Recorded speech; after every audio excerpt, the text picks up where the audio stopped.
Good morning, dear students. Today we are going to discuss about topic recruitment. आज के इस topic में हम पढ़ेंगे रिक्रूटमेंट के बारे में, उसका मीनिंग क्या है, उसके अंदर सोर्सेज ऑफ रिक्रूटमेंट क्या है और फिर इंटरनल सोर्सेज ऑफ रिक्रूटमेंट के बारे में पढ़ेंगे। तो इसमें देखिए, सबसे पहले learning objective, learning outcomes of the topic. After reading this topic, the students will be able to know about meaning of recruitment, to explain process of recruitment, to explain different internal sources of recruitment, and to explain the merits and demerits of internal sources of recruitment. After this, we will discuss about the recruitment. कि recruitment है क्या? Recruitment क्या है कि recruitment refers to making available person to fill different vacant post in the organisation. मतलब ये person को available करवाता है जो भी हमारे पास वैकेंट पोस्ट है ऑर्गेनाइजेशन के अंदर, उन वैकेंट पोस्ट को फिल करने के लिए. दूसरा, हम इसको इसी तरीके से डिफाइन कर सकते हैं कि recruitment is the process of searching for prospective employees and stimulating them to apply for job in the organization. मतलब ये क्या है, ये एक प्रोसेस है जिसके अंदर प्रोस्पेक्टिव एम्प्लॉयज को सर्च किया जाता है और सर्च करने के बाद उनको स्टिमुलेट किया जाता है, मीन्स उनको प्रोत्साहित किया जाता है to apply for job in the organisation. इसी टाइप से इसको और हम डिफाइन कर सकते हैं, it is the process of attracting potential employees to the organisation.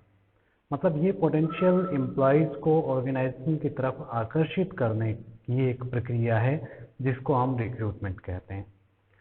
अब इसके बाद जो है process of recruitment. In the process of recruitment there are 4 points. First is requisition of employees.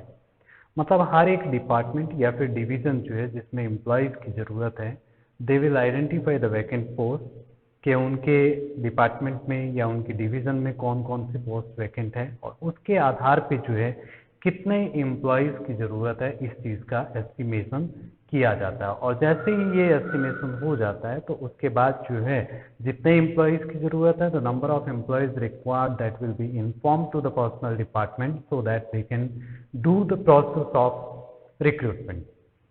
तो इसमें रिक्विजिशन ऑफ एम्प्लॉयज़ के अंदर क्या है कि रिक्वायरमेंट ऑफ एम्प्लॉयज़ के बारे में पता लगाया जाता है कि कितने एम्प्लॉयज़ की ज़रूरत है हमारे डिपार्टमेंट को या हमारे ऑर्गेनाइजेशन को, जिसके बारे में हम पर्सनल डिपार्टमेंट को इन्फॉर्म कर सकें और पर्सनल डिपार्टमेंट जो है उसके बेस पे अपॉइंटमेंट कर सकें.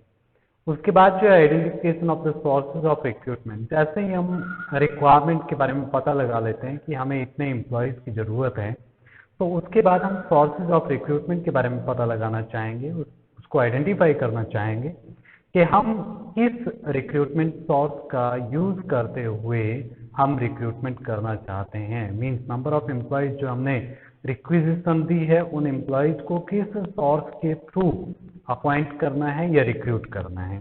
तो उसके लिए हम आइडेंटिफाई करेंगे सोर्स ऑफ रिक्रूटमेंट को. जैसे ही सोर्स ऑफ रिक्रूटमेंट आइडेंटिफाई हो जाता है तो उसके बाद जो है हम इनवाइट करते हैं इंटरेस्टेड पीपल को. मतलब जो पीपल इंटरेस्टेड है उस पोस्ट के लिए उस पोस्ट पर काम करने के लिए या हमारे ऑर्गेनाइजेशन में काम करने के लिए उन लोगों को इनवाइट किया जाता है एडवर्टीजमेंट के थ्रू. अब जैसे ही हम इनवाइट करेंगे तो इनवाइट करने के बाद जो इंटरेस्टेड पीपल है वो अप्लाई करेंगे और जब वो अप्लाई करते हैं तो उसमें से फिर हम एक लिस्ट बनाते हैं डिजर्विंग एप्लीकेंट्स की. तो फोर्थ पॉइंट में हम क्या करेंगे, preparing the list of deserving applicants. The applicants who are deserving for the post means who are having the qualification according to that post. The list will be prepared of these people. मतलब ऐसे लोगों की हम एक list बनाएंगे जो उस post के लिए क्वालिफाइड हैं, उस पोस्ट के लिए एक्सपीरियंस वगैरह जो भी मांगा गया है वो रखते हैं, या जो भी हमने एडवर्टीजमेंट के अंदर जो क्वालिफिकेशन मेंशन की है वो सभी क्वालिफिकेशन अगर उसके पास है तो it means that is the deserving candidate and उसकी हम एक लिस्ट बना लेंगे कि ये वाले हमारे डिजर्विंग कैंडिडेट्स हैं. तो ये रिक्रूटमेंट की प्रोसेस है. After this recruitment process the sources of recruitment of employees. The sources of recruitment of employees को हम 2 कैटेगरीज में डिवाइड करते हैं. One is internal source. Internal source क्या है? Internal source is that source when the employees are appointed from internally. Means organisation से internally जब हम एम्प्लॉयज को अपॉइंट करते हैं that is called internal source. और एक्सटर्नल सोर्स क्या है? When employees are appointed from outside of the organisation that is called the external source. तो जब हम एम्प्लॉयज को इंटरनली जो हमारी पोस्ट वैकेंट है उसको हम इंटरनली फिल करते हैं तो it means that is internal source. और जब हम हमारी वैकेंट पोस्ट को एक्सटर्नली फिल करते हैं मीन्स बाहर से किसी एम्प्लॉय को अपॉइंट करते हैं तो it means that is called external source. तो फर्स्ट हम पढ़ेंगे इंटरनल सोर्स ऑफ रिक्रूटमेंट के बारे में। तो इंटरनल सोर्सेज ऑफ रिक्रूटमेंट क्या है कि when vacant post are filled with employees available with in the organisation is called internal source of recruitment. जब हम वैकेंट पोस्ट को फिल करते हैं इंटरनली तो उसको हम क्या कहेंगे? इंटरनल सोर्स ऑफ रिक्रूटमेंट कहेंगे। जब एम्प्लॉय हमारे पास अवेलेबल है internally in the organisation and from that we are filling the vacant post, then it is called the internal source of recruitment. In other words, we can say it refers to inviting applications for filling up the vacancies from candidates within the organization. मतलब जो with in the organisation जो candidates है या employ पहले से जो काम कर रहे हैं उनको हम इनवाइट करेंगे वैकेंसीज को फिल करने के लिए ताकि वो उसके लिए अप्लाई कर सकें और उसके बाद हम जो है उनको उस पोस्ट के लिए सिलेक्ट कर सकें। So next इसमें types of internal sources of recruitment. There are 3 types of internal sources of recruitment. One is transfer, promotion and layoff. तो सबसे पहले हम बात करेंगे ट्रांसफर के बारे में कि ट्रांसफर क्या है। ट्रांसफर क्या है? It involve shifting of an employee. एक एम्प्लॉय को शिफ्ट करना from one job to another job, from one department to another department और from one shift to another shift. Shift का मतलब क्या है कि जैसे मान लीजिए मॉर्निंग शिफ्ट में एम्प्लॉय काम कर रहा है उसको हमने ट्रांसफर कर दिया इवनिंग शिफ्ट के लिए या नाइट शिफ्ट के लिए कि वो नाइट में काम करेगा, मॉर्निंग में काम नहीं करेगा, या नाइट वाले को हमने शिफ्ट कर दिया मॉर्निंग में। So that is called the transfer from one shift to another shift without a substantive change in responsibility and status of the employee. मतलब उनकी रिस्पॉन्सिबिलिटी में कोई चेंज नहीं होना चाहिए, उनके स्टेटस में कोई चेंज नहीं होना चाहिए और उनको जो है एक डिपार्टमेंट से या एक जॉब से या एक शिफ्ट से दूसरी शिफ्ट में, दूसरे डिपार्टमेंट में या दूसरी जॉब में जो है ट्रांसफर किया जा रहा है तो it means that is called transfer. Next इसमें प्रमोशन। प्रमोशन क्या है? It is the process by which an employee working at the lower rank is appointed to the upper rank. जो लोअर रैंक पे जो एम्प्लॉय काम कर रहा है उसको हमने क्या करना है? अपर रैंक पे अपॉइंट करना है। Where is responsibility increases, responsibility भी इंक्रीज होगी, उसका स्टेटस भी इंक्रीज होगा, उसकी सैलरी भी इंक्रीज होगी, इस तरीके से तो उसको हम प्रमोशन कहेंगे। दूसरा इसी के अंदर क्या हो सकता है कि when an inefficient employee is appointed at some lower position of his position is called recruitment by demotion. जब एक पर्सन जो है अपनी पोजीशन से नीचे की पोस्ट पे अपॉइंट किया जाता है इनएफिशिएंसी के कारण तो उसको हम क्या कहेंगे?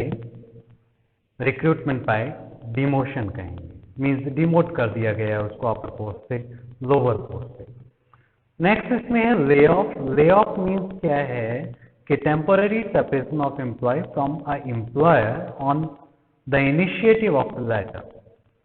मतलब बाद में कोई काम जो है शुरू किया जाएगा तो उस टाइम के लिए जो है उस टाइम तक के लिए एक एम्प्लॉय को अलग कर दिया जाता है एम्प्लॉयर से या ऑर्गेनाइजेशन से, that is called lay of.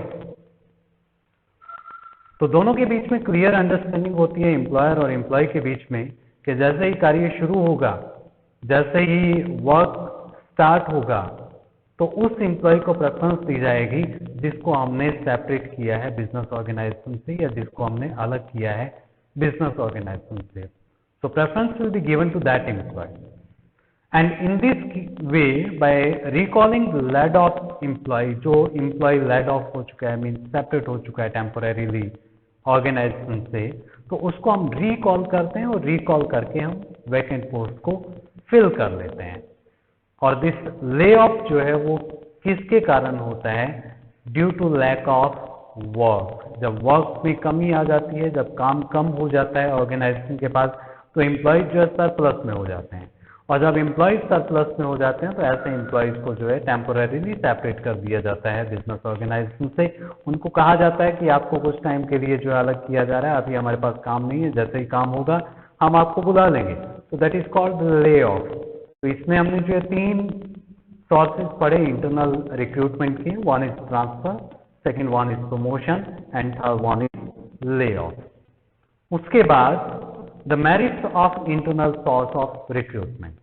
अब इंटरनल सोर्स ऑफ रिक्रूटमेंट जो है इंक्रीज इन मोटिवेशन। जब एम्प्लॉयज को प्रमोट किया जाता है from their lower rank to the next upper rank, उस केस में एम्प्लॉयज जो है अपने आप को मोटिवेटेड फील करता है और वो ज़्यादा एफिशिएंसी के साथ, ज़्यादा इफेक्टिवनेस के साथ जो है अपने वर्क को परफॉर्म करता है। तो इस तरीके से जो है एक एम्प्लॉय का मोटिवेशन इंक्रीज होगा जब उसको एक नेक्स्ट पोस्ट पे प्रमोट किया जाता है। नेक्स्ट इसमें इंडस्ट्रियल पीस भी बना रहेगा, क्योंकि जब एम्प्लॉय को इंटरनली जब एक एम्प्लॉय को जो है नेक्स्ट पोस्ट पे प्रमोट किया जाता है और एक एम्प्लॉय को पता है कि जब वो अच्छा काम करेगा तो उसकी जो है प्रमोशन होगी, उसको नेक्स्ट पोस्ट पे जो है प्रमोट किया जा सकता है। तो ऐसे केस में एम्प्लॉय जो है वो इंडस्ट्रियल पीस बना के रखते हैं ऑर्गेनाइजेशन के अंदर।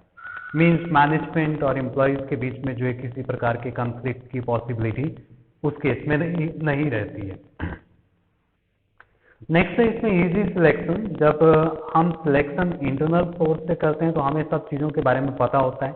एक एम्प्लॉय के बारे में पता होता है, उसकी परफॉर्मेंस के बारे में पता होता है, उसके काम करने के तरीके के बारे में पता होता है। तो इसलिए जब सिलेक्शन हम इंटरनल सोर्स से करते हैं तो वो एक इजी प्रोसेस के थ्रू किया जाता है। तो उसकी प्रोसेस जो होती है वो इतनी ज़्यादा लार्ज नहीं होती, तो जिसके अंदर जो है एक इजी प्रोसेस को अपनाते हुए हम एक एम्प्लॉय को अपॉइंट कर सकते हैं फ्रॉम द ऑर्गेनाइजेशन।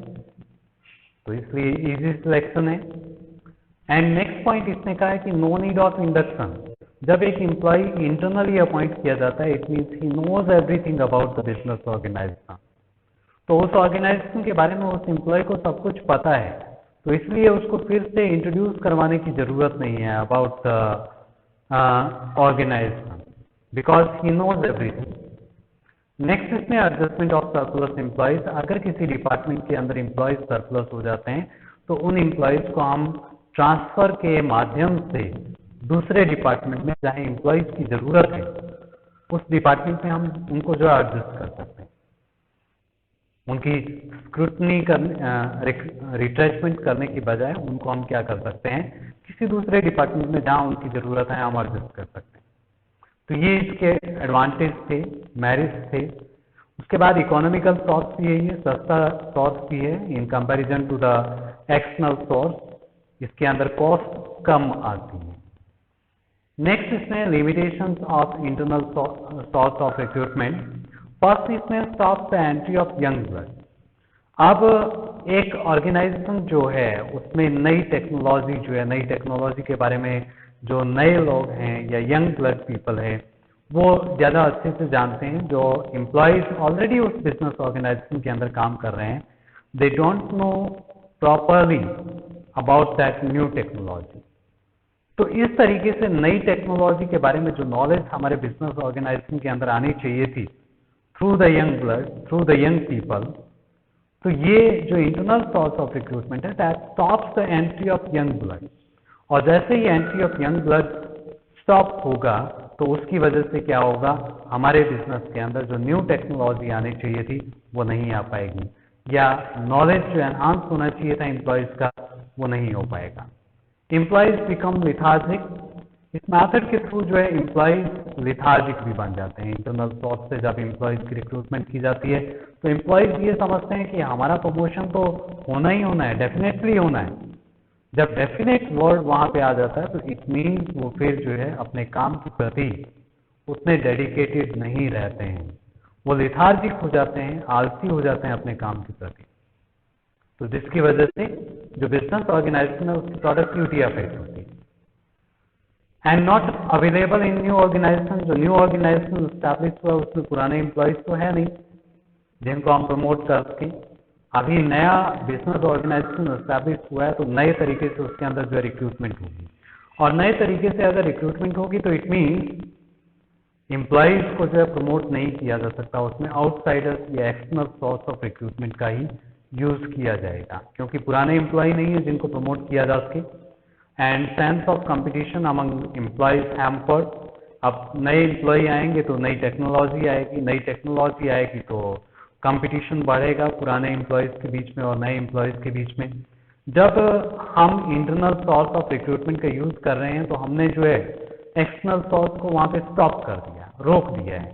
तो एक्सटर्नल सोर्स ऑफ रिक्रूटमेंट से एम्प्लॉय अपॉइंट नहीं होंगे, जब एम्प्लॉय अपॉइंट नहीं होंगे तो नई नॉलेज, नई इंफॉर्मेशन हमारे पास नहीं आएगी, जिसकी वजह से क्या होगा, जो कंपटीशन एम्प्लॉयज के बीच में होना चाहिए था वो नहीं हो पाएगा और कंपटीशन विल बी हैम्पर्ड।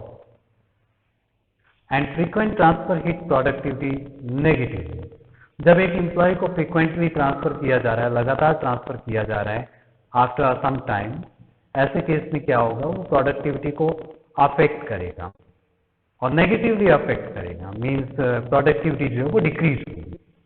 अब वो कैसे होगी कि जैसे मान लीजिए एम्प्लॉय को हम अपॉइंट करते हैं किसी भी पोस्ट पे, तो उसको उस एनवायरनमेंट को समझने में और वहाँ की टर्म एंड कंडीशंस वगैरह जो है, वर्किंग एनवायरनमेंट वगैरह है, उसको समझने में टाइम लगता है। अगर हम किसी पर्सन को अपॉइंट करते हैं after 5 days, after 10 days, after 1 month उसको हम ट्रांसफर कर देते हैं, तो ऐसे केस में क्या होगा, वो वहाँ के एनवायरनमेंट को नहीं समझ पाएगा और जब तक वो एनवायरनमेंट को समझ पाता हमने उसकी ट्रांसफर कर दी। अब जहाँ दूसरी जगह पे उसको ट्रांसफर किया गया वो वहाँ उस एनवायरनमेंट को समझ पाता, हमने तीसरी जगह उसकी ट्रांसफर कर दी। तो इस तरीके से क्या होगा, जब तक वो एनवायरनमेंट को नहीं समझ पाएगा तब तक वो अपने वर्क को अच्छे से परफॉर्म नहीं कर पाएगा, मीन्स एफिशिएंटली वर्क परफॉर्म नहीं कर पाएगा। So these were the limitations of internal source of recruitment. तो आज के टॉपिक में हमने जो है रिक्रूटमेंट के मीनिंग के बारे में पढ़ा, उसके बाद जो है सोर्सेज ऑफ रिक्रूटमेंट के बारे में पढ़ा, इंटरनल सोर्स ऑफ रिक्रूटमेंट के टाइप्स, डिफरेंट टाइप्स जो है उसके बारे में पढ़ा, उसके बाद जो है इंटरनल सोर्स के मेरिट्स, एडवांटेज क्या है, उसके लिमिटेशन या डिमेरिट्स क्या है, इन टॉपिक्स के बारे में आज के इस टॉपिक में हमने पढ़ा। तो आज का हमारा टॉपिक इतना ही है। Thank you.